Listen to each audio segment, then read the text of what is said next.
Jacob, thank you very much for joining us on talkSPORT. New series here against England. I've heard the group has been away in Hamner Springs. Talk us through kind of what the lads got up to. Yeah, we had a couple of nice days, get away. I guess it's not often you'd be able to get away with the whole contract group as well as your casual contract guys. And I just got away, connected a little bit. Obviously, we've got a new coach in Rob Walter who's come along and, just sort of nut out the sort of few nuts and bolts around sort of culture and all those kind of things. So, great few days, and now the boys are pretty ready for a good series. And what was on the agenda? So I've been to Hamner Springs once. It's kind of lots of like pools, walk-in, hikes. Boys were loving the hydro slides. they got a hammering, but there's a lot of indoor, a lot of talking, a lot of sort of getting to know each other. A couple of quiet pints down at the pub, and some good times on the hydro slide. So what is that? A hydro slide? What is that? Hydro slide, big water slide. Go up the ladder, nice, and big swirly whirlies coming down the. That's good fun. So and obviously hot springs, natural hot springs at Hamner Springs. It's a beautiful place. It's a very mature kind of adult group ready to go to action. What does this series represent for you guys as kind of a group? You've played against Australia early in the month. You've got the West Indies coming, I think, after England. Is this kind of a World Cup load up? Is that the kind of main aim for this team? I guess you could look at it that way in a little bit. We do have a lot of 2020 cricket leading into sort of that February World Cup, which is awesome. But anytime New Zealand Australia is going to be an awesome series, mate. Get the English over here, obviously. Baz and a few of the Kiwi mates and that coaching staff too coming over for what's going to be an awesome series. Obviously, we know England plays some quite a fun brand of cricket these days, quite aggressive, and I know New Zealand fans will be looking forward to that too. So as much as there is one eye on that World Cup, it's still a series to win. I was very disappointed to check the ICC World T20I bowling rankings and see you've dropped down to 5th, formerly the number 1 ranked bowler in the world.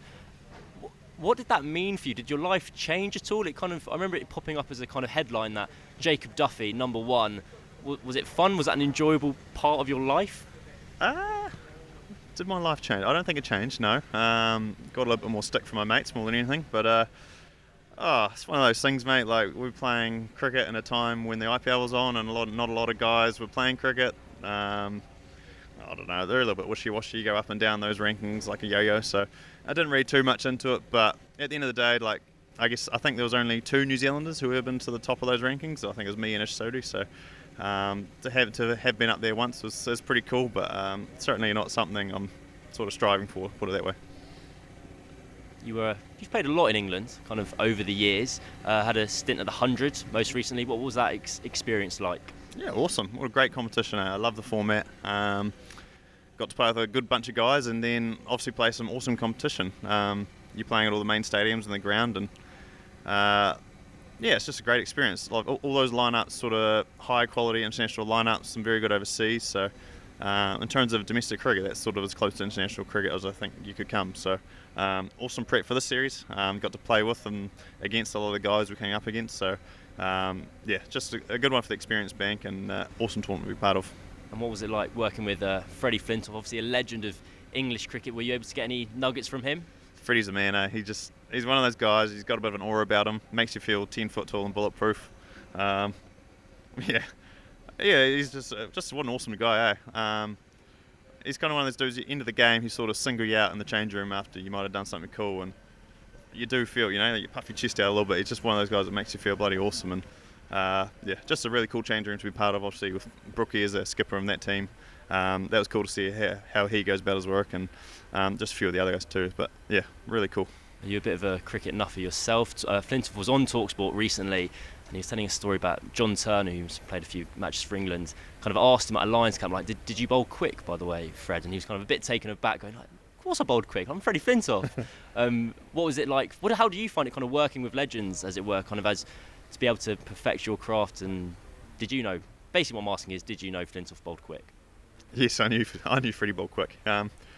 Even over here, we've seen sort of the highlights of that 05 Ashes and stuff. So yeah, to get around a guy like that's pretty cool. I remember we did have one conversation one day about slow balls and stuff, and I asked him, what kind of slow balls did you have in your locker? And I think he said, mate, that wasn't really a thing back in my day. I think he said he bowled 15 slow balls probably in his whole career. So a legend of the game, but obviously times have changed, and as a coach in his position, he's obviously having to adapt to that. But again, I couldn't say more positive things about the guy. And I guess a more kind of serious question. The landscapes of cricket are always changing. We kind of know the deal of increasing franchise competitions, kind of more cricket is happening around the world all the time. We've seen a lot of Kiwi players kind of going freelance. When you did go to number 1 in the world, I imagine your phone rang a few more times. Kind of, was there any temptation to go freelance from your own perspective? I know you're on a central contract as it is right now. No. I guess my position, I've been on the domestic scene for 10 years before I sort of really got my opportunity for New Zealand. So I know it's a bit cliche, but it's always, you grow up, that's the dream. So I'm finally got my chance now, and I'm certainly not going to be throwing that away anytime soon. I just want to cash in, play for New Zealand as much as I can. I feel like we live in a world where you can have a little bit of that too. So I've sort of played a little bit more for New Zealand for the last sort of 24 months, but then been able to go do a little bit of this, a little bit of that, and I think you can manage a little bit of both.